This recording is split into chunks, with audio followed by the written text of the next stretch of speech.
And welcome to another edition of Hunt to Eat's Community Kitchen. My name is Michael Cravens, and this is me looking stupidly happy because I have just harvested my first Bantal Pigeon.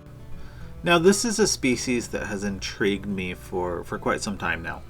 I have seen these out on archery hunts, chasing mule deer, chasing elk.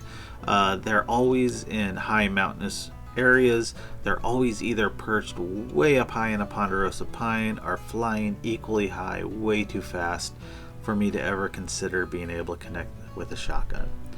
Now, you might be saying to yourself, what are you talking about? I see pigeons every day. They're on the roads. They're in my yard.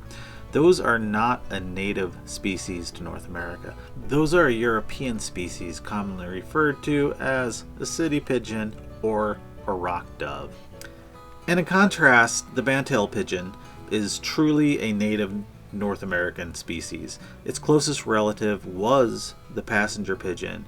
As we all know, that was hunted to extinction by market hunting over 100 years ago. These birds occur in low densities. The seasons on them are short. Here in Arizona, it's only 2 weeks. And the bag limits are low. Here, it's only 2 birds per day. So, to me, that all makes this a very special species that deserves equally special treatment in the kitchen. And of course, that starts with processing. Now, here I am, I'm talking all about how this is a special bird. And it is a special bird. But the truth is, any bird we bring home from the field is an animal we've killed. And that they're certainly all special in that right. So, I don't want this video to be about plucking a Bantal pigeon. I want this video to be about plucking all birds. All birds are equally deserving of your respect. If you're going to kill them and bring them home, you should definitely allow them due process in the kitchen. Show them the respect they deserve. I'm not saying that you can't treat yourself to jalapeno poppers, but, take the time. Pluck most of your birds. Make something special with them. Make it worth the trouble of going out, harvesting them, and bringing them home. With that, let's carry on plucking this bird. As you can see, I've started with the wings. That's typically where I start on any of my birds. Sometimes I will take that first digit off with some game shears, but in this case, again, this is a unique opportunity for me to prepare this bird, and I want it to be a unique dish. I'm going to leave those wings intact. I'm going to leave those feet on too, and it's going to make for a really nice presentation. Now, plucking birds is a learned skill. There's some nuance to it. It takes a little while to get used to it, and you certainly get better with it the more that you do.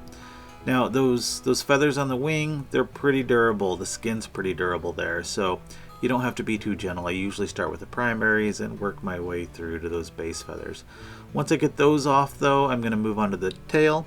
Again, you don't want to grab big handfuls. Grab 1 or 2 at a time. That way you're not ripping skin. These feathers come out pretty easy. It can be a little bit more difficult with quail, but still perfectly doable, especially with a little bit of practice. Once you move on to the body, though, you do want to start being more careful. Only grab little pinches at a time. Again, if you try to grab a big old wad of feathers, there's a good opportunity you're going to rip that skin. And skin on a bird adds a lot of character, a lot of flavor. It's my favorite part of eating birds, to be completely honest. The skin is absolutely delicious, so be careful with that. Little pinches, pull them off. It's not hard, it just takes a little bit of your time. And the truth is, I enjoy this. One of the nice things about birds is they are durable. You can bring your birds home after a day in the field, put them in a disposable grocery bag, put them in the crisper in your fridge, and they will stay there for up to a week. Perfectly good. In fact, to be completely clear, your birds are going to pluck a lot easier if you leave them in a fridge or cold storage for a couple days after harvest. That allows them to get through rigor.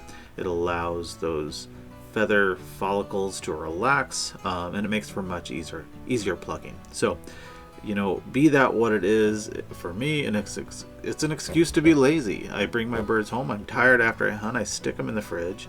Then, after a couple days, I'm rested up, all my gear's put away, I have time, I can give those birds the attention they deserve. And the truth is, I enjoy it.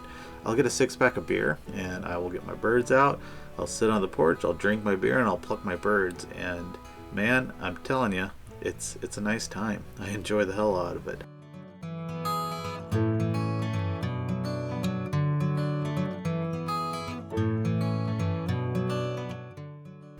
Now in this case, like I mentioned before, I'm going to leave these wings completely intact. I'm going to leave the feet on. They have beautiful yellow feet, and I just can't bring myself to take them off.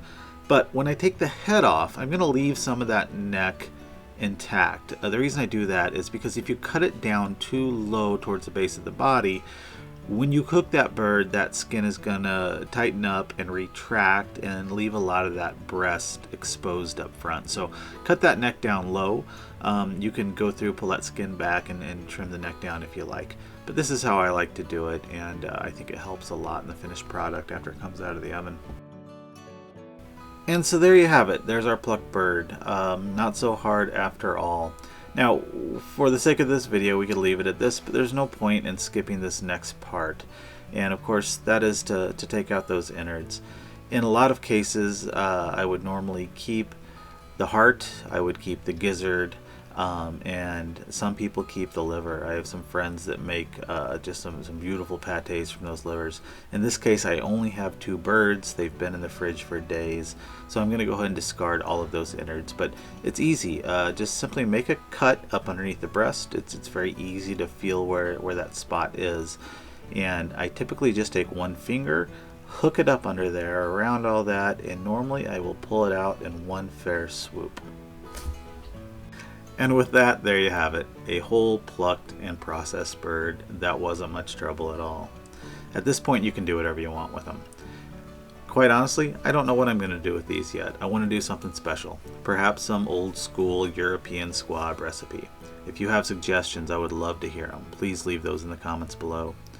And if you haven't considered plucking your birds, I hope this encourages you to give it a try. It's worth the trouble. And until next time, this is Michael Cravens, and this has been Hunt to Eat's Community Kitchen. Take care.